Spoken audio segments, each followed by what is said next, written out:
இன்னைக்கு நீங்க பார்த்த சிறந்த திரைக்கதைகள் எதுவும் 20 நாள்லயோ 10 நாள்லயோ அப்படியே எழுதுறது கிடையாது. இப்ப இந்த ரைட்டிங் ப்ராசஸ்ல உங்களுக்கு ஒரு டயலாக் வரலாம், ஒரு சீன் வரலாம், ஒரு ஃபைட் வரலாம், ஒரு லுக் வரலாம், இல்ல ஒரு மூடு வரலாம், எல்லாத்தையுமே எழுதுங்க. ஸோ எடிட் பண்ணும் போது நான் எழுதும் போது வந்து நான் ஒரு கதை சொல்றதுக்காகவும் நான் சில விஷயங்களை கன்வே பண்றதுக்காகவும் நான் அப்படி எழுதிட்டேன். ஆனா எனக்கு எடிட் பண்ணி பார்க்கும்போது என்ன தோணுச்சுன்னா, கதை ஒரு 15 நிமிஷமா பரானா வீட்டை விட்டு நகரவே இல்லை. நான் அதை தான் டிஎன்ஏல யூஸ் பண்ணேன். சரி, நம்ம இப்ப இதை பிராக்டிஸ் பண்ணி பார்ப்போம். ஆடியன்ஸை வந்து ஒரு எட்ஜில் உட்கார வச்சு கதை சொல்லி பார்ப்போம். நான் ஆக்சுவலா டிஎன்ஏ த்ரில்லரா எழுதல, DNA is a crime action drama. ஆனா இன்னைக்கு பெரும்பான்மையான ஷாட் அப்படி கிடையாது. காலை 7-8 மணிக்கு ஷாட் வைக்கிறது ஒரு டைரக்டருக்கு பெரிய ப்ரெஷர். ஸோ அப்படி இருக்கும்போது நீங்க உங்களுடைய ப்ரிப்பரேஷன்ல உங்களோட டீம்ல ஃபர்ஸ்ட் நான் எப்படி அப்ரோச் பண்ணுவேன்னா, இப்போ இந்த சீனுடைய vital aspect. Fantastic question, very good question. Emotional இன்டெலிஜென்ஸை பத்தி நான் பேசினேன். எக்ஸிகியூஷன்ல there is something called emotional meter. Director is the only source who can guide what is the emotional meter of this character. இப்போ பாலாசக்திவேல் sir character எடுத்துக்கலாம். நீங்க என்ன சொல்றீங்கன்னா, வாய்ப்பு கிடைக்கிறது ஆக்டிங் நம்ம நிறைய பேர் நினைச்சிட்டு இருக்கேன். நான் போய் ஒரு ஆடிஷன்ல எப்படி நடிச்சா நான் என்னோட ஆக்டிங்கை கொண்டு வந்துட முடியும். ஆடிஷனுடைய கிராக் பண்றதுக்கான மிகப்பெரிய டூல் நார்மல் சீன்ல எப்படி நடிச்சாரு. இப்போ நீங்க போய் பிராட் பிட்டை போய் F1ல பாக்குறீங்க, ஓகே, 90% அந்த படம் வந்து பேப்பர்லேயே முடிவாயிருச்சு என்ன படம். அவன் இந்த வேலையை செஞ்சுட்டு இருக்கான்னு சொல்றீங்க. அப்படி வேலை செய்யும் போது டெஃபினட்டா வந்து அவனுக்கு ஒரு கழுத்து வலி வரும். அது அப்படியே ஒரு மாதிரி மைக்ரேட் ஆன மாதிரி என்னுடைய கேரக்டரோடைய கிரெடிபிலிட்டி இம்ப்ரூவ் பண்றதுக்கு நான் ஒரு ஆஸ்பெக்டை ஆட் பண்ணிக்கிட்டுமான்னு கேட்டாரு.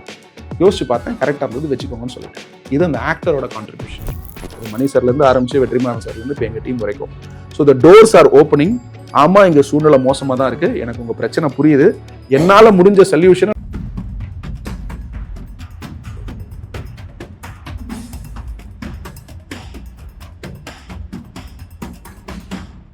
கலை மனிதனாக பிறந்த ஒவ்வொருவனும் அள்ளி அள்ளி பருக வேண்டிய அமிர்தமடாது.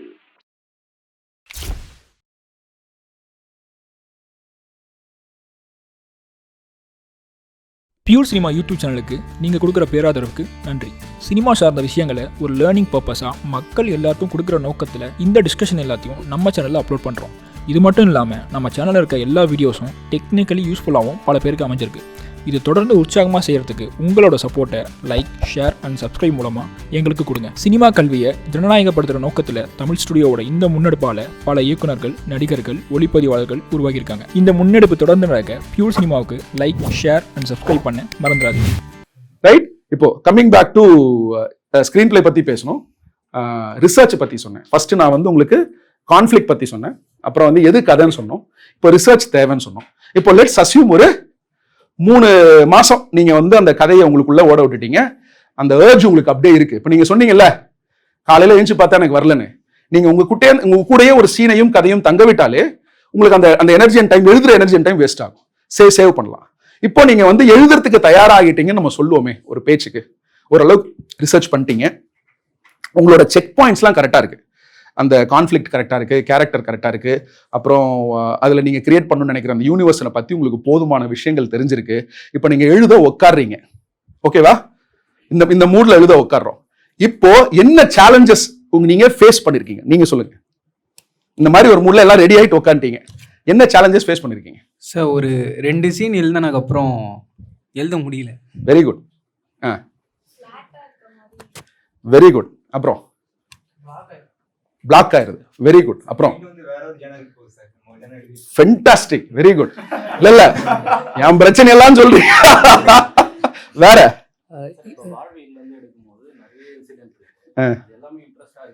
ஃபென்டாஸ்டிக். ஃபென்டாஸ்டிக். ஃபென்டாஸ்டிக். வேற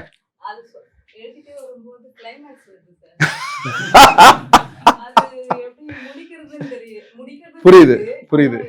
வேற வேற ரொம்ப இன்செக்யூரா அடிக்கடி எழுதும் போது இந்த விஷயத்த வேற ஒருத்தர் எழுதியிருந்தா அதோட நல்லா எழுதி. Very good. வேற அது ரொம்ப வேற வேற வெளியில வந்துருமோன்னு. ஃபென்டாஸ்டிக். வேற ஸ்டார்டிங்கும் எண்டும் மட்டும் தான் சார் எழுத வருது, நடுவுல கஷ்டம். ஸ்டார்டிங் யோசிச்சிருப்பீங்க, நடுவுல எழுதுறது கொஞ்சம் கஷ்டம். வேற அது எழுதும் போது வந்து ஆல்ரெடி இந்த மாதிரி ஒரு படம் வந்திருக்கோ, ஒரு வேளை நமக்கே தெரியாம நம்மள காப்பி அடிச்சிட்டான்னு சொல்லிடுவாங்களோ அப்படின்ட்டு. இப்போ நீங்க சொன்னதுல ஒரு 50% ப்ராப்ளம் வந்து அந்த 3 மாசத்துல ஒரு பேசிக் ரிசர்ச்ல சால்வ் பண்ண முடியும். இப்போ ஃபார் எக்ஸாம்பிள் இந்த படம் வந்திருக்கா, இல்ல வந்து இதே மாதிரி இது நம்ம அந்த மாதிரி விஷயங்கள். But I will tell you certain aspects about writing. Writing is very difficult then directing, first of all. So you be very clear whether I want to be a director or a writer or a writer director. உங்ககிட்ட வர்றவங்க எல்லாம் வந்து ஒரு பேசிக் வாசிப்பு, இப்ப நீங்க சொல்றீங்கல்ல first எழுதுறேன் கடைசியில் நடுவில் எழுத முடியலன்னா you don't have enough information. இல்ல கம்ப்ளீட்டா கற்பனையில் எழுதணும், உங்களுக்கு அதுக்குள்ள போக முடியாது. ஏன்னா அந்த ஒரு டேட்டா கூட இல்லாம யோசிக்க முடியாது. புரியுதா? இப்ப நீங்க ஒரு ஃபேண்டசி வேர்ல்ட் கிரியேட் பண்றீங்கன்னா 10 படம் பார்த்திருப்பீங்க, ஃபேண்டசி வேர்ல்ட்னா இப்படி எல்லாம் காட்டணும், அந்த ரெஃபரன்ஸ் கூட இல்லாம உங்களால எழுத முடியாது. You need something to process. Writing is a very very very very very very personal process. இப்போ ஒரு கதை எழுத உட்காடுறீங்கன்னா first of all don't have a deadline in your mind saying நான் 20 நாள்ல முடிச்சிருவேன், 3 மாசம். சரி, தொழில் முறையில சில விஷயங்களை உங்களை போக போக சீக்கிரமா பண்ண தெரியும், ஒரு கதையை அடுக்க தெரிஞ்சிடும் உங்களுக்கு போக போக. பட் இந்த கட்டத்தில் நீங்க எழுதும் போது first of all accept and be submissive to the process that writing will only develop at a particular pace. It will take time and I can only write this amount in a day. நான் 4 நாள் உட்காந்தேன், யாராவது பெரிய director வந்து முடிச்சிட்டேன் 35 pages முடிச்சிட்டேன் அந்த script 40 pages முடிச்சுன்னு சொன்னாங்கன்னா சிரிப்பு வரும். சரியா? ஒரு 120 பேஜ்ல ஒரு கதை முடியணும்ன்ற அவசியம் கிடையாது. எழுதி முடிக்கிறதுக்கு முன்னாடி அந்த கதை வந்து எத்தனை தூரம் வரும்னு தெரியாது. ஸோ ரைட்டிங் பத்தின இருக்கிற மித்துல முதல் பிரச்சனை, first of all you need to submit yourself to the process. அந்த ப்ராசஸ் எப்படின்னா, உட்கார்றதுக்கு டயர்ட் ஆகும், ரொம்ப நேரம் உட்கார முடியாது, தனியா எழுதுறது கஷ்டம், போர் அடிக்கும், நமக்கு எழுத வருமா வராதான் தெரியாது, எழுதுறது நல்லா இருக்கா இல்லையான்னு தெரியாது, இது நம்ம இன்வெஸ்ட் பண்ற டைம் நமக்கு ஏதாவது கிடைக்குமானே தெரியாது. ஸோ இவ்வளவு சிக்கல் இருக்கு. ஸோ இதை எப்படி ஓவர் கம் பண்றது, எனக்கு தெரிஞ்ச சில டெக்னிக்ஸ் சொல்றேன். பட் அது எல்லாமே வந்து உங்களை ஒரு ஃபண்டமெண்டல் லெவல்ல பிளேஸ் பண்றதுக்காக தான் இருக்கும். ஏன்னா ரைட்டிங்கை பத்தி இன்னும் டீட்டெயிலா பேச முடியும். ஸோ ஃபர்ஸ்ட் நான் சொன்னது சப்மிட் யுவர் செல்ஃப் நான் சொன்னேன். ரெண்டாவது, writing in cinema or in screen writing is nothing but rewriting. So when you write, you have to tell yourself that this is not my final scene, this is not my final drama, my story can even completely change, I am open to that, but for today this is what I want to write. I'll tell you something, ஒண்ணுமே இல்லாத பேப்பர்ல போய் ஒரு வரி எழுதுறதை விட நீ already ஒரு 3 page எழுதி வச்சிருக்கேன்னு வச்சுக்கோங்களேன், அதை ரீரைட் பண்றது ஈஸி. இன்னைக்கு நீங்க பார்த்த சிறந்த திரைக்கதைகள் எதுவும் 20 நாள்லயோ 10 நாள்லயோ அப்படியே எழுதுறது கிடையாது. இப்போ நான் எடுத்த பல படங்களுடைய வெர்ஷன் பார்த்தீங்கன்னா 8 வருஷம் 10 வருஷம் இருக்கும். ஸோ ஃபர்ஸ்ட் நான் என்ன சஜஸ்ட் பண்ணுவேன்னா, ஒரு கதையை நீங்க சூஸ் பண்றீங்கல்ல, அது உங்க மைண்ட்ல ஓடிக்கிட்டே இருக்கும். அதை நீங்க என்ன பண்ணுங்க, ஃபர்ஸ்ட் அன்லோட் பண்ணுங்க. உங்க மைண்ட்ல என்னென்னலாம் வருதோ எல்லாத்தையும் ஒரு A4 ஷீட்ல எடுத்தோன்னு போய் செல்டெக்ஸ் ஃபைனல் டிராஃப்ட்னு போய் ஸ்கிரீன்ஸ் உட்கார வேண்டிய அவசியம் கிடையாது. பண்ணுங்க, இட் ரியலி ஹெல்ப்ஸ். நான் செல்டெக்ஸ் தான் யூஸ் பண்றேன், பட் இருந்தாலும் சொல்றேன், ஒரு பேசிக்கா A4 டாக்குமெண்ட்ல உங்க மைண்ட்ல இருக்கிறது எல்லாத்தையும் ஒரு பாயிண்டரா எழுதிருங்க ஃபர்ஸ்ட் ஆஃப் ஆல். சரியா? Every writing process needs a particular amount of rewriting session. Okay, இது 2. இப்போ இந்த ரைட்டிங் ப்ராசஸ்ல உங்களுக்கு ஒரு டயலாக் வரலாம், ஒரு சீன் வரலாம், ஒரு ஃபைட் வரலாம், ஒரு லுக் வரலாம், இல்ல ஒரு மூடு வரலாம், எல்லாத்தையுமே எழுதுங்க. சரியா? எல்லாத்தையுமே எழுதிருங்க. இப்போ எழுதிட்டு நெக்ஸ்ட் அடுத்த கட்டத்துக்கு நம்ம போறோம். இப்போ இதுல நீங்க 2வது வாட்டி படிக்கும் போது, இப்ப அவர் சொன்ன மாதிரி நீ 2 நாள் கழிச்சு படிக்கிற, இல்ல நைட் எழுதி காலைல எழுந்து படிக்கிறேன்னா எனக்கு கோட்டாய் வரும். காலைல எழுந்து படிக்கிறேன்னா you will be what to say, a better evaluator of your own writing, your own product. For sure you will have to evaluate better. இது முதல்ல. So writing பொறுத்த வரைக்கும் it will only get better when you rewrite. So how many ever times you have an opportunity to rewrite, please use it. இது first point, rewriting. அடுத்தது, இப்ப இங்க இருக்கக்கூடிய பிரதான ஆட்கள்கிட்ட இருக்கக்கூடிய என்ன பிரச்சனை அப்படின்னா, எது கதை நகர்வு அப்படிங்கிறதுல ஒரு குழப்பம் இருக்கு எல்லாருக்கிட்டே. கதை நகரல, ஒரே இடத்துல சுத்துறோம் அப்படின்னு ஒரு குழப்பம் இருக்கு இல்லையா? இதை எப்படி நீங்க ரைட்டிங்ல ஓவர் கம் பண்ணலாம் அப்படின்னா, இதுக்கு ஒரு டெக்னிக் தான் நான் சொல்றேன். இப்ப நீங்க உங்க கதை, இப்ப நான் விஷுவலா இதை நான் அனுபவத்துல கத்துக்கிட்டேன். இப்ப ஃபரானால எடுத்தீங்கன்னா ஃபர்ஸ்ட் ஒரு 3-4 காட்சிகள் வந்து பாத்தீங்கன்னா ஃபரானாவுடைய வீட்லயே நடக்குது. ஆச்சா, இதுல இருக்கக்கூடிய ஆர்டிஸ்டிக் வேல்யூ, அப்புறம் இந்த நான் என்ன சொல்ல ட்ரை பண்ணேன் அதெல்லாம் விட்டுருவோம். Let's technically approach it. So edit பண்ணும்போது நான் எழுதும் போது வந்து நான் ஒரு கதை சொல்றதுக்காகவும் நான் சில விஷயங்களை கன்வே பண்றதுக்காகவும் நான் அப்படி எழுதிட்டேன். ஆனா எனக்கு எடிட் பண்ணி பார்க்கும்போது என்ன தோணுச்சுன்னா, கதை ஒரு 15 நிமிஷமா ஃபரானா வீட்டை விட்டு நகரவே இல்லை. சீன் எவ்வளவு நல்ல சீனா இருக்கட்டும், ஃபரானாவை இன்ட்ரடியூஸ் பண்ணும்போது தொழுக பண்ண சீனா இருக்கட்டும், குழந்தைங்க வீட்டுக்கு போறதா இருக்கட்டும், அதுக்கப்புறம் போன்ல வந்து அவன் புருஷன் எதிர்க்க பேசுறதா இருக்கட்டும் இல்லையா, அது எல்லாமே வந்து எனக்கு பிடிச்ச சீன், நான் விருப்பப்பட்டதை எடுத்தேன், எனக்கு ஒரு பிரச்சனை கிடையாது, அதனால தான் அப்படியே வச்சிருக்கிறேன். ஆனா அது இன்னொரு பக்கம் நீங்க என்ன பார்க்கணும் அப்படின்னா, ஆடியன்ஸ் இன்னைக்கு இருக்கிறவங்க எப்படி இருக்கிறாங்கன்னா, நம்ம அவங்கள விட ஒரு படி முன்னாடி இருக்க வேண்டிய சூழல் இருக்கு. ஒரு படி தான், ரொம்ப இல்ல. Not too ahead, not too behind, little farther. புரியுதா? நான் அதை தான் டிஎன்ஏல யூஸ் பண்ணேன். சரி, நம்ம இப்போ இதை ப்ராக்டிஸ் பண்ணி பார்ப்போம். ஆடியன்ஸை வந்து ஒரு எட்ஜில் உட்கார வச்சு கதை சொல்லி பார்ப்போம். நான் ஆக்சுவலாக டிஎன்ஏ த்ரில்லராக எழுதல. DNA is a crime action drama. It is a drama. அதுக்கு தான் நான் கேரக்டர்ஸ்க்கு அவ்வளோ டைம் கொடுத்துருக்கோம், எஸ்டாப்ளிஷ் பண்ணுறதுக்கு அவ்வளோ டைம் எடுத்திருக்கோம். Heavily it focuses on the emotional aspect, not just the crime aspect. சரியா?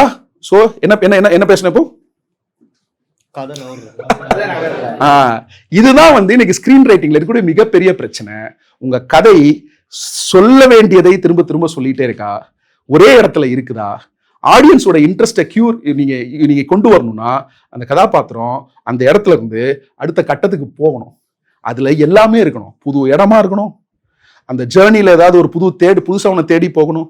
ஒரே வீட்டுக்குள்ள ஒரே விஷயத்தை, இப்போ ஒரு அசிஸ்டன்ட் டைரக்டர் ஆகிறது கதைன்னு வச்சுக்கோங்க. நீங்க போய் அவன் வந்து 10 இடத்துல தேர்னா அப்படின்னு சொல்லி நீங்க 10 சீன் வித்தியாசம், உங்களோட ஆர்குமெண்ட் என்னவா இருக்கும்?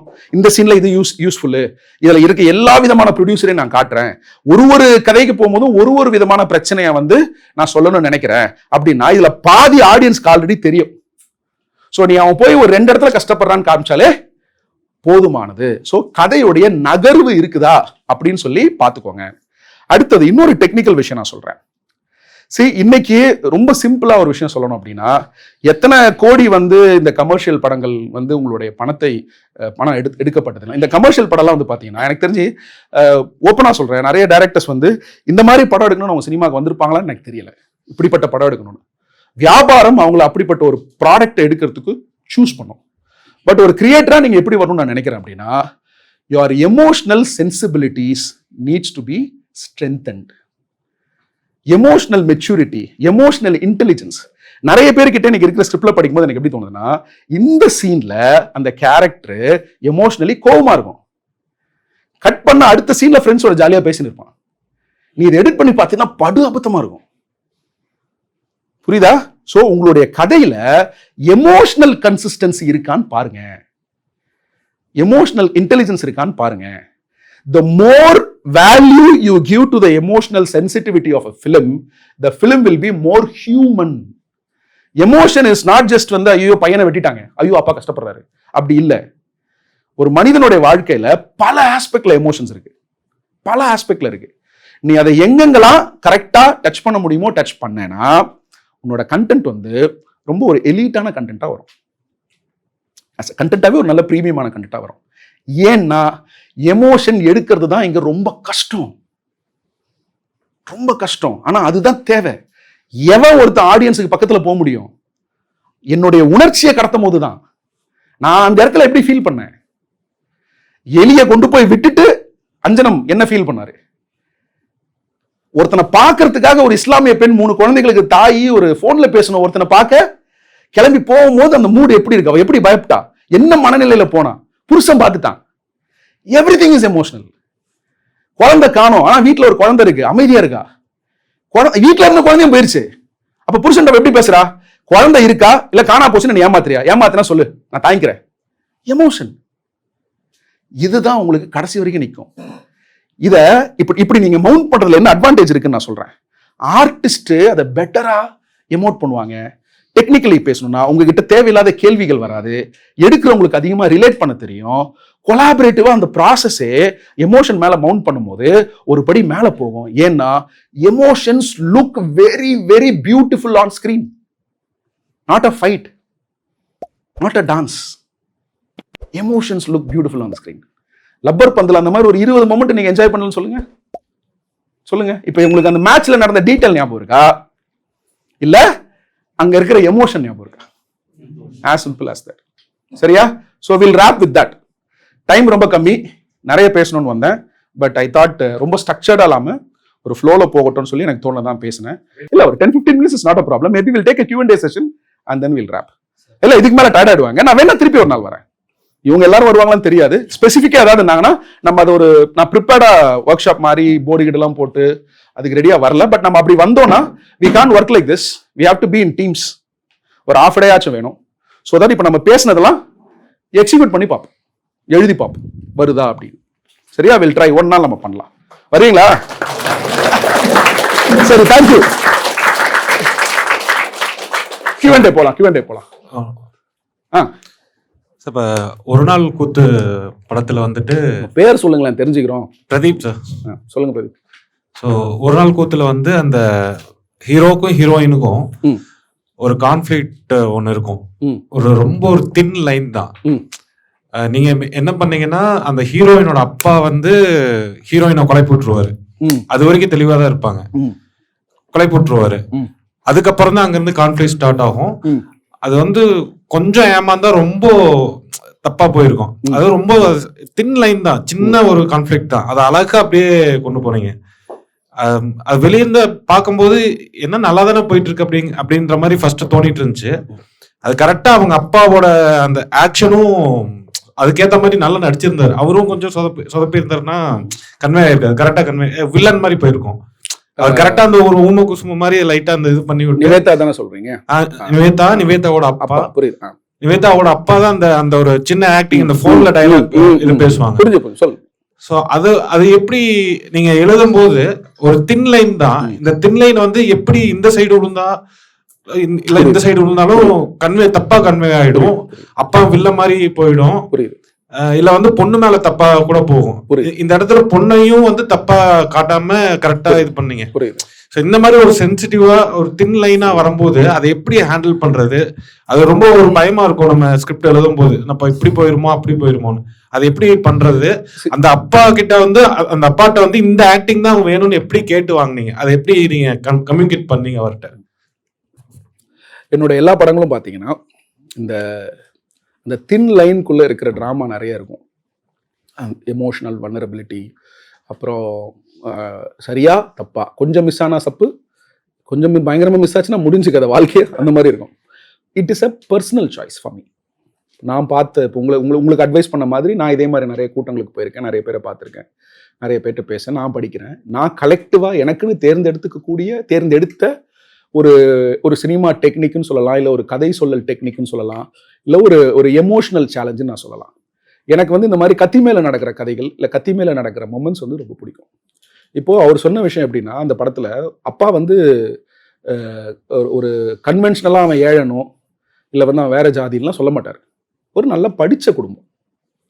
அங்கே அந்த பொண்ணு நல்லா படிச்சிருக்கு, அழகாக இருக்கு, அவள் புத்திசாலின்னு அவருக்கு தெரியும். சின்ன வயசுலேருந்து அவளை அவர் பார்த்துருக்காரு. ஸோ நான் சினிமாவுக்கு காட்சி வைக்கணும் அப்படின்னா, அவனெல்லாம் நான் விட மாட்டான், வீட்டுக்குள்ளே வரக்கூடாது அப்படிலாம் கிடையாது. இப்போ இவளை எப்படி ஹேண்டில் பண்ணணும்னு அவருக்கு தெரியும். நீ வீட்டுக்கு கூட்டு வாமாங்கிறாரு, சோறு போடுறாரு, அசிங்கப்படுத்துறாப்புல, அவனோட வீக்னஸ் என்னன்னு பார்க்குறாப்புல, அந்த வீக்னஸ் கொக்கி போடுறாப்புல. அது ஒர்க் அவுட் ஆகாதுங்கிறதோட கேல்குலேஷன் ஒர்க் அவுட் ஆகாமல் போச்சு. இப்போது இதை நான் இப்படி அப்ரோச் பண்ணி எழுதுனதுனால எக்ஸிக்யூட் பண்ணிட்டேன்.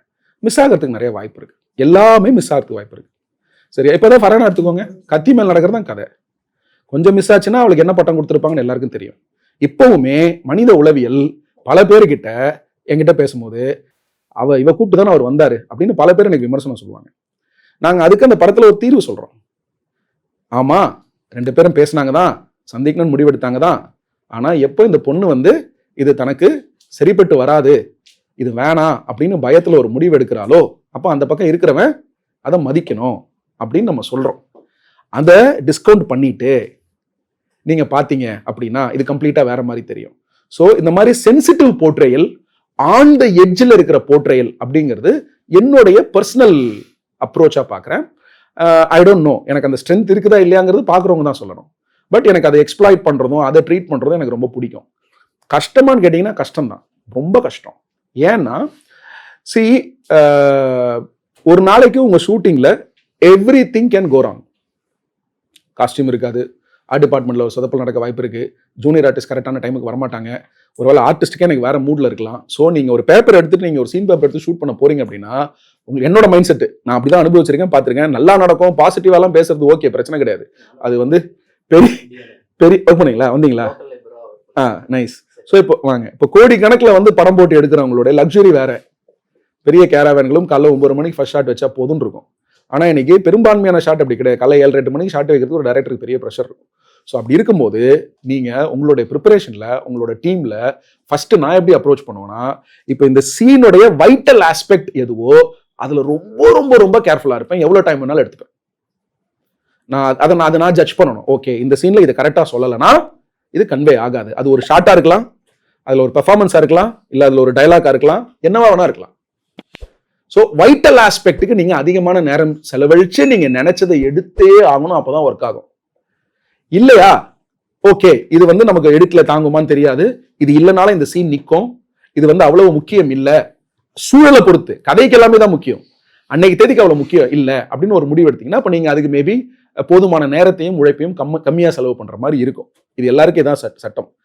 இதைதான் நான் உங்ககிட்ட ஆரம்பத்தில் சொன்னேன். as இயக்குனராக நீங்கள் ஒரு நாளைக்கு பல முடிவுகள் எடுக்க வேண்டியிருக்கும் அப்படின்னு.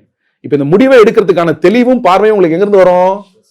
நீங்கள் சுற்றி இருக்கிற அந்த யூனிவர்ஸ் உங்களுக்கு கிளியராக தெரிஞ்சா, அப்புறம் உங்களோட கதை வந்து உங்களுக்கு ப்ராப்பராக ஒர்க் பண்ணியிருந்தீங்கன்னா, உங்களுக்கு கான்ஃபிடன்ஸ் இருந்தா, you will be able to take a better decision.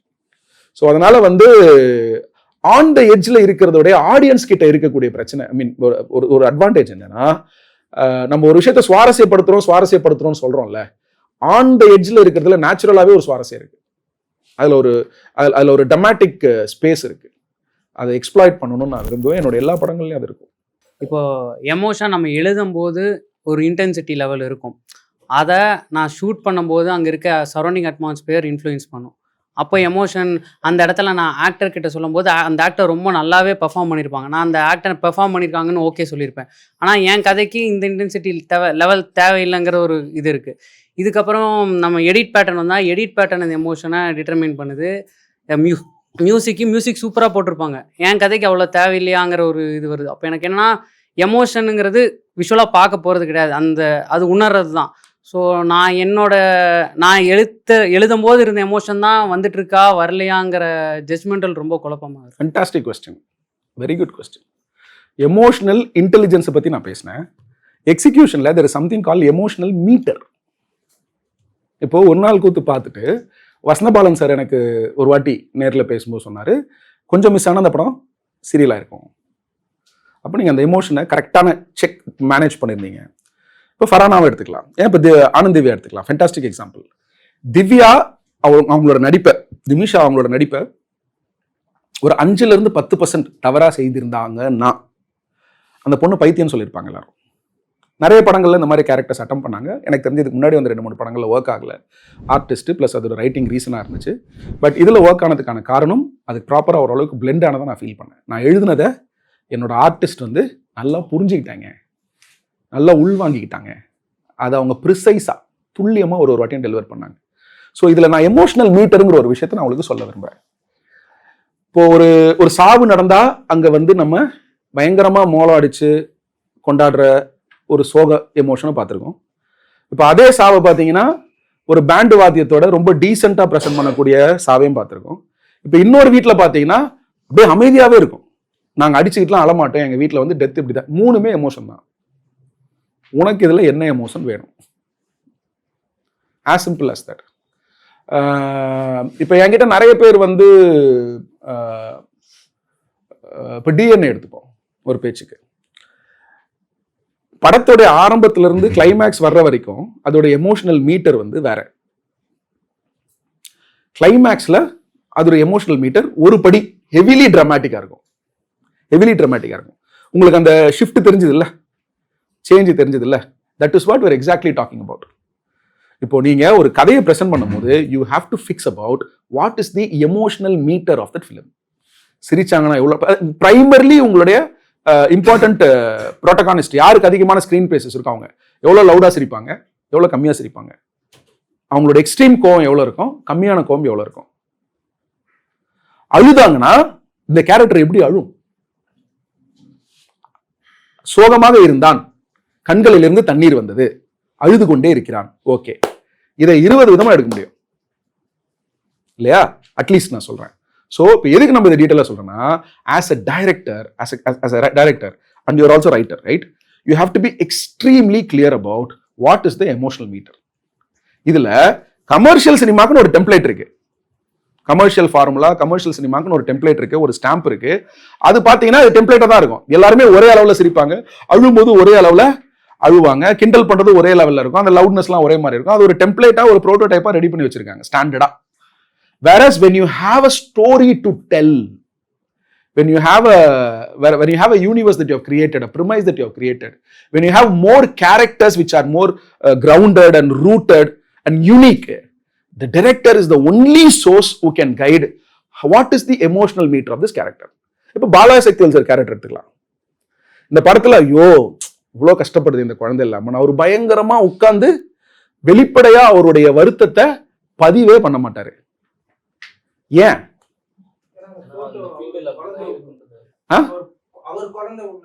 இல்ல அது இல்ல காரணம். அவருக்கு வீட்டுல நடந்திருக்கு.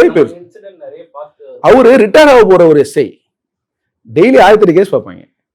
போஸ்ட்மார்ட்டம் போய் பார்ப்பாங்க, பாடியை பார்ப்பாங்க, அறுத்து போட்டதை பார்ப்பாங்க, ஆக்சிடென்ட் ஆனதை பார்ப்பாங்க. அவர் கரியர்ல கிட்டத்தட்ட இந்த மாதிரி ஒரு 20-25 கேஸ் பார்த்திருப்பாரு. கஷ்டம்னு அவருக்கு தெரியும். ஆனா அதுக்காக அவர் ரொம்ப அவருடைய உடம்ப போட்டு வருத்திக்கிற மாதிரி இல்லை. நான் அப்படியே பண்ணுனா பண்ணலாம். ஆனந்த் அழுவும் போது ஐயோ ஆனந்த் அழுகுறான் அப்படின்னு நம்ம பண்ணிருக்க முடியும். பாவம் கண்ணுக்கு முன்னாடி ஒருத்தன் அழுகுறானே, அது ஜஸ்டிஃபை இருக்குமா இல்லையா? அவர் பாக்குறாரு, அவர் கண்ணுல அந்த அப்படியே தண்ணி கீழே இறங்குது, கண்ணெல்லாம் கலங்குது. நம்ம அப்படி காட்டல. அவரு அந்த இடத்துல எவ்வளவு இறக்கப்படுவாருங்கிறது டைரக்டர் தீர்மானிக்கிற எமோஷனல் மீட்டர். ஆக்டிங் கத்துக்கிறது இல்லை, நான் அதை முதல்ல சொல்லிடுறேன்.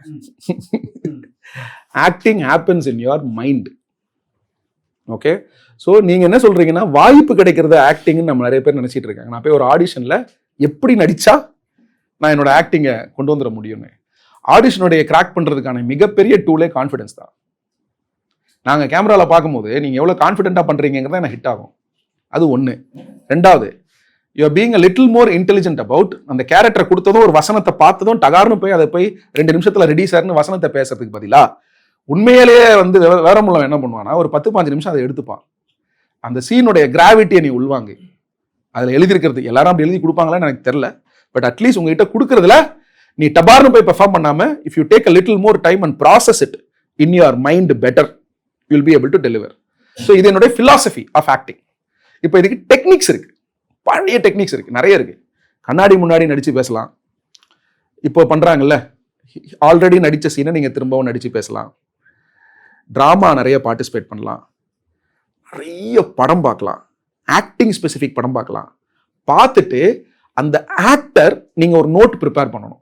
என்னென்னலாம் பண்ணாரு, சிரிக்கும் போது எப்படி சிரிச்சாரு, நடக்கும்போது எப்படி நடந்தாரு, நார்மல் சீன்ல எப்படி நடிச்சாரு. இப்போ நீங்க போய் பிராட் பிட் போய் F1ல பாக்குறீங்க. ஓகே, 90% அந்த படம் வந்து பேப்பர்லேயே முடிவாயிருச்சு என்ன படம்னு. ஆனா அதை எவ்வளவு அழகா எக்ஸிக்யூட் பண்ணாங்க அவ்வளோ பெரிய படத்துல. அப்போ நீங்க அப்ப யோசிச்சு பாருங்க, அவர் வந்து எப்படி நிக்கிறது, என்ன காஃபி சாப்பிட்றது, அவ்வளோ விஷயம் போய் ஒரு டைரக்டர் கிட்ட ஒரு டைரக்டர் ஒரு ஆர்டிஸ்ட் கிட்ட போயிட்டு இப்படி கையை பிடிச்சி ஸ்பூன் பீட் பண்ண முடியாது. அதனாலதான் அவங்க பெரிய நடிகர்கள். So 90% of acting happens in your mind. Imagine that character about yourself, visualize about that character, spend more time with the character, understand your character. Biggest trait I would say in terms of an actor is understand your character, which starts from the way you look. தலையை நிமித்தி பேசுவீங்களா, தலையை தூக்கி பேசுவீங்களா, பண்ணு. இது ஒன்று. ரெண்டாவது, next step, if you have to make an impression, ஒரு சின்ன டெக்னிக் தான். In that understanding, once you understand, try and create a mark of your own. இப்போ நீங்க DNA பார்த்தீங்க, அதுல வந்து ஜீஷான் நடிச்சாரு. நான் கை எப்படி காலை ஒரு மாதிரி இறங்கி நடந்து வர்றது வந்து நான் கதையில எழுதலை. அப்படி இல்லை, எனக்கு அப்படி எழுதணும்னு அவசியம் இல்லை. பட் அவர் என்ன தெரியுமா சொன்னாரு, நான் எனக்கு ஏதாவது, அவர் ஒரு theatre artist, very good artist. ஸ்கூப்னு ஒரு சீரிஸ் இருக்கும் பாருங்க, ராஞ்சனா பாருங்க, ஜுரம் பாருங்க, இப்போ அடுத்த அனுராக் காஷ்யப் படத்தில் கூட அவர் நடிக்கிறார். அப்போ அவர் என்ன தெரியுமா சொன்னார், சார் நீங்கள் இவனை வந்து ஒரு சாஃப்ட்வேர் கிளவுட் ஆர்கிடெக்ட்னு சொல்கிறீங்க, அவன் ஒரு நாளைக்கு இத்தனை மணி நேரம் கம்ப்யூட்டரில் வேலை செய்வான்னு சொல்கிறீங்க, 20 வருஷமா அவன் இந்த வேலையை செஞ்சுட்டு இருக்கான்னு சொல்கிறீங்க. அப்படி வேலை செய்யும் போது டெஃபினட்டாக வந்து அவனுக்கு ஒரு கழுத்து வலி வரும். அது அப்படியே ஒரு மாதிரி மைக்ரேட் ஆன மாதிரி என்னுடைய கேரக்டரோடைய கிரெடிபிலிட்டி இம்ப்ரூவ் பண்ணுறதுக்கு நான் ஒரு ஆஸ்பெக்டாக ஆட் பண்ணிக்கிட்டுமான்னு கேட்டார். யோசிச்சு பார்த்தேன், கரெக்டாக இருந்தது, வச்சுக்கோங்கன்னு சொல்லிட்டேன். இது அந்த ஆக்டரோட கான்ட்ரிபியூஷன், ரைட்? அது எப்போ நீங்கள் ப்ரெசென்ட் பண்ண முடியும்? only when you understand your character. So first of all, be mentally prepared, understand your character better and see what you can bring. S.J. Surya ஒவ்வொரு ஷாட்டுக்கு இது பண்ணுவார். இந்த ஷாட்ல நான் என்ன பண்ண முடியும் நடிகனா, சம்டைம்ஸ் நமக்கு தேவைப்படாது, கண்ட்ரோல் பண்ண வேண்டியிருக்கும். சம்டைம்ஸ் நல்லதும் கிடைக்கும். ஸோ நீங்கள் ஒரு ஆடிஷன் போறீங்க அப்படின்னா, ஒரு போலீஸ்கார் ரோல் கொடுக்குறாங்கன்னா அந்த வசனத்தை மட்டும் பேசாம அந்த போலீஸ்காரை பத்தி நீங்க நல்லா புரிஞ்சுக்கிட்டு அதுல 1% இல்ல ஒரு விஷயம், ஒரு சின்ன விஷயம் உங்க சார்புல பண்ணுங்க. ஒரு ஆக்டரா கொண்டு வாங்க. அது பாடி லாங்குவேஜா இருக்கலாம், டைலாக் டெலிவரியா இருக்கலாம், இல்ல ஒரு மேனரிசமா இருக்கலாம், ஏதாவது பண்ற ஒரு மேனரிசமா இருக்கலாம், எனிதிங். ஸோ தட் வில், ஒரு சின்ன டெக்னிக் நான் சொல்றேன், இட் வில் ஹெல்ப் யூ. எனக்கு ஒரு நாள் டிஎன்ஏல வந்து Amsa, Maitreyi 2 female directors work பண்ணியிருக்காங்க. ஃபரானால சனா, ஃபிர்தோஸ், அம்சா, அப்புறம் இன்னொருத்தவங்க, அவங்க வந்து ஷீஸ் அ முஸ்லீம் உமன். அந்த ரிலீஜியஸ் ஆஸ்பெக்ட்ஸ் கரெக்டாக இருக்கான்னு பார்க்கறதுக்கு நான் அவங்கள செட்டில் வச்சுருந்தேன். ஸோ 3 பேர் இருந்தாங்க. என்னோட காஸ்டியூம் டிசைனர் 2 படத்துலேயும் வந்து ஃபீமேல் தான். மான்ஸ்டரில் ரொம்ப சின்ன டீம், 3 பேர் தான் 4 பேர் தான். ஐ டென்ட் ஹாவ் அ ஃபீமேல் ஏடி. ஒரு நாள் கொத்தில் எனக்கு படத்தில் 2 ஃபீமேல் ஏடி ஒர்க் பண்ணாங்க. சரியா? என்னோட பெர்ஸ்பெக்டிவ் சொல்கிறேன். ஒரு டீமில் டெஃபினட்டாக ஒரு ஃபீமேல் ஏடி இருக்கணும்னு நான் ரொம்ப ஸ்ட்ராங்காக நம்புகிறேன், விரும்புகிறேன். ரெப்ரசன்டேஷன் அதெல்லாம் விட்டுறலாம், அங்கே அதுக்கான சூழலும் தேவை இருக்குன்னு நான் நம்புகிறேன். சிம்பிளாக ஒரு கதை, ஒரு டீம், ஒரு டைரக்ஷன் டீம் அப்படின்னா it has to be a small size of an audience in some way, in many ways. ஒன்று இங்கே எதுக்கு இந்த மாதிரி வந்து மேரீடு விமன், குழந்தை இருக்கிறவங்க அப்படிங்கிறத பார்த்து சினிமா பயப்படுதுன்னா, இப்போ உங்களுக்கு தெரியும், ஒரு சினிமாவில் கால் ஷீட் வந்து காலையில் 7 மணிக்கு, 5:30 மணிக்கு உங்களுக்கு பிக்கப்புக்கு வீட்டுக்கு வண்டி வரும். அன்னைக்கு 10 மணிக்கு முடியுதுன்னா திருப்பி நீங்கள் வீட்டுக்கு போகிறதுக்கு 12 மணி ஆகும். திரும்ப உங்களுக்கு ஒரு 5 மணி நேரம் தான் இருக்குது. ஸோ நம்மளோட வே ஆஃப் கண்டிஷன்ட் அப்ரோச் என்னன்னா, ஒரு மேரீடு உமனாலையும் ஒரு குழந்தை இருக்கக்கூடிய ஒரு ப்ரொஃபைல் உள்ள ஒரு அசிஸ்டன்ட் டைரக்டராலையும் இந்த வேலையை தாங்க முடியுமா? மென்டலி, பிசிக்கலி, பிராக்டிக்கலி தாங்க முடியுமாங்கிறது கேள்வி. இங்க சேலஞ்ச் இருக்கா இல்லையா? ஒரு ஃபீமேல்னு இல்லை, அங்க யாரை வச்சாலுமே சேலஞ்ச் தான். ஆனா நம்மளுடைய சொசைட்டி நம்மள எப்படி கண்டிஷன் பண்ணிருக்கு? குழந்தை இருக்குன்னா வீட்டுல அம்மா எப்பவுமே வாண்டட் இல்லையா? ஸோ ஒரு டைரக்டரோ ஒரு ப்ரொடியூசரோ அதை எப்படி பாக்குறாங்க அப்படின்னா, ஒரு டிஸ்ட்ராக்ஷனா பாக்குறாங்க. இதை நான் எப்படி பாக்குறேன்னா, இண்டஸ்ட்ரியில லேடிஸ் வேலை அசிஸ்டன்ட் டைரக்ஷன்ல பண்ணாத சூழல் தாண்டி இப்போ பெண் டைரக்டர்ஸ் வர ஆரம்பிக்கிறாங்க, பெண் டெக்னீஷியன்ஸ் வர ஆரம்பிக்கிறாங்க. நீங்க பார்த்த F1 படத்தோட கேமராமேன் வந்து ஒரு பெண். She is a woman and I think it's a first film, if I'm not wrong. First ஃபிலிமா செகண்ட் ஃபிலிமா தெரியல. சரியா? முதல் படியா நான் என்ன பாக்குறேன்னா, இப்போ நான் நிறைய இயக்குனர்கள் அவங்களோட டீம்ல வந்து ஃபீமேல் லேடிஸையும் ஃபீமேல் அசோசியேட்ஸ் என்கரேஜ் பண்றாங்க. இது ஒண்ணு. இவங்க வேணான்னு சொல்றதுக்கான காரணம் பெரும்பான்மை நான் சொல்றது பிராக்டிக்கல் ரீசனா தான் இருக்குமே தவிர, இப்போ நீங்க வந்து ஒரு இடத்துக்கு போறீங்க, இல்ல இந்த பிரச்சனை இருக்குன்னு சொல்லும் போது நீங்க அவங்க கிட்ட இந்த பிரச்சனை உங்களுடைய வேலையை பாதிக்காதுன்னு கன்வின்ஸ் பண்ணணும். வேற வழி கிடையாது.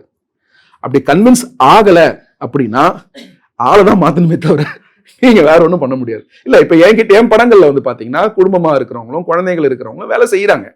பட் அதுல என்ன நடைமுறை சிக்கல் வரும்னா, சினிமா எனக்கு எப்படி ஆப்ரேட் ஆகுதுன்னா, என்னைக்கு ஷூட்டிங் போறது டைரக்டர் கையில கிடையாது. என்னைக்கு எந்த வேலை நடக்க போகுது அப்படிங்கிறது அந்த அளவுக்கு நம்ம சினிமா இன்னும் ஆர்கனைஸ்டாலாம் கிடையாது. But we are working towards it.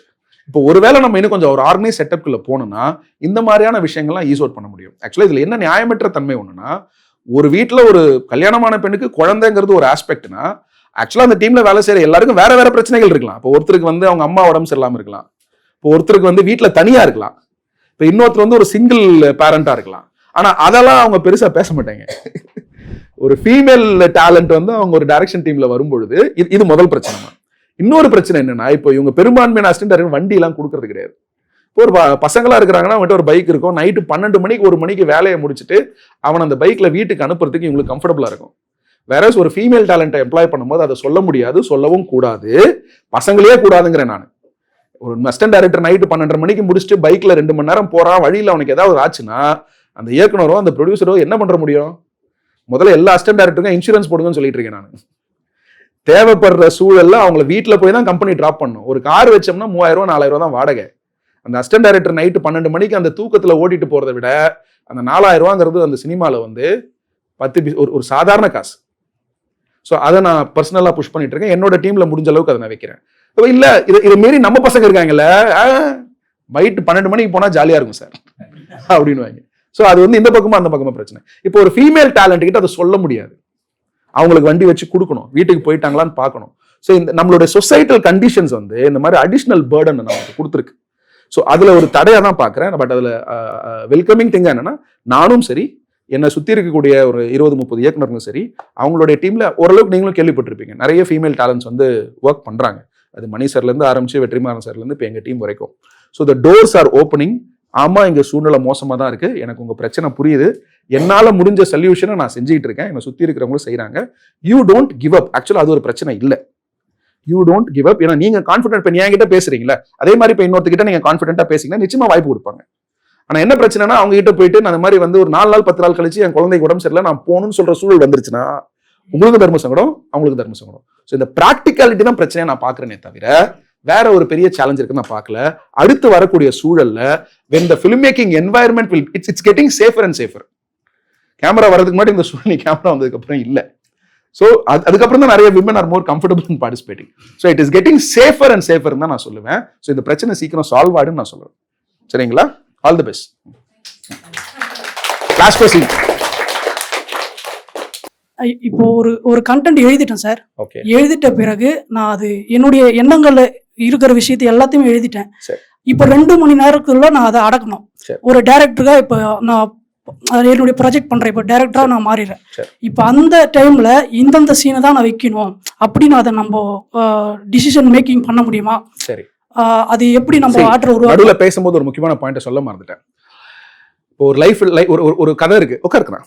இப்போ ஒரு கதை இருக்கு, நீங்க சொல்ல வர ஒரு கதை இருக்குன்னா ஆடியன்ஸ் ஒன்லி வாண்ட்ஸ் தி என்ன சொல்றது over dramatic, the most important, the drama worthy scenes in that story. நீங்க ஒரு கதையில சினிமால இன்னைக்கு எது சுவாரஸ்யமா ஆடியன்ஸ் உட்காந்து பாக்குறான் அப்படின்னா எனக்கு தெரிஞ்சதெல்லாம் சொல்றதை மட்டும் பார்க்க மாட்டான். அஃப்கோர்ஸ் நம்மளோட ரசனை இருக்கு, நம்ம ஆடியன்ஸ் பார்க்காத ஒரு விஷயத்த நான் தான் அதை ரசிச்சு ப்ரெசென்ட் பண்ண முடியும் நான் நம்புறேன். அது ஒரு பக்கம் இருக்கட்டும். ஆனா ஒரு கதையில நம்ம என்ன சொல்லணும்னா, நான் ஸ்கிரீன் பிளே பேசும்போது இன்னும் டீட்டெயிலாக சொல்றேன். You have to tell only the important moments in a story. Important moments in a story. So அதுதான் உங்களோட கைட்லைன். இந்த சீனை எடுத்துட்டா இந்த கதை தாங்குமா தாங்காதா? அதுல வந்து நம்ம வந்து நம்மளுடைய கணிப்பு தவறா போலாம். நீங்க ஒரு 10 சீன்ல அப்படின்னு யோசிக்கிறீங்க, நீங்க என்ன சொல்றீங்க, அதுல 4 சீன் தான் எடுக்கிறீங்க, 6 சீன் வைக்கிறீங்க. அது நம்பர் மாறலாம். இல்ல 2 சீன் தான் தேவையில்லை அப்படின்னு மாறலாம். இல்ல நீங்க எடுத்த அந்த கணிப்பு வந்து ஆடியன்ஸ் இல்ல இது தேவையில்லைன்னு ஃபீல் பண்ணலாம். பட் ஆஸ் அ டைரக்டரா உங்களோட கைட்லைன் என்னன்னா, நான் எடிட் பண்ணும்போது நிறைய தான் யோசிப்பேன். இப்போ இந்த சீனை அப்படியே தூக்கி போட்டுறேன், என் படம் தாங்குமா தாங்காதா, அதாவது கன்வே ஆகுமா, நான் சொல்லதெல்லாம் கன்வே ஆகுமா, இது நான் சொல்ல வந்த கதை அதுல இருக்கான்னு பார்ப்பேன். அப்படி இருக்குதுன்னா விட்டுருவேன், இல்லைன்னா வச்சிருவேன். அவ்வளோ as simple as that. Always good to see people. ரொம்ப அட்டென்டிவா கவனிச்சிங்க. எப்படியும் ஒருத்தர் உட்காந்து ரொம்ப நேரம் பேசியிருந்தா போர் அடிக்கும். பட் இருந்தாலும் உங்களால் முடிஞ்ச அளவுக்கு என்கேஜாக பார்ட்டிசிபேட் பண்ணீங்க. எனக்கு அதுதான் வந்து பேசுறதுக்கான ஒரு மோட்டிவேஷனாக இருந்துச்சு.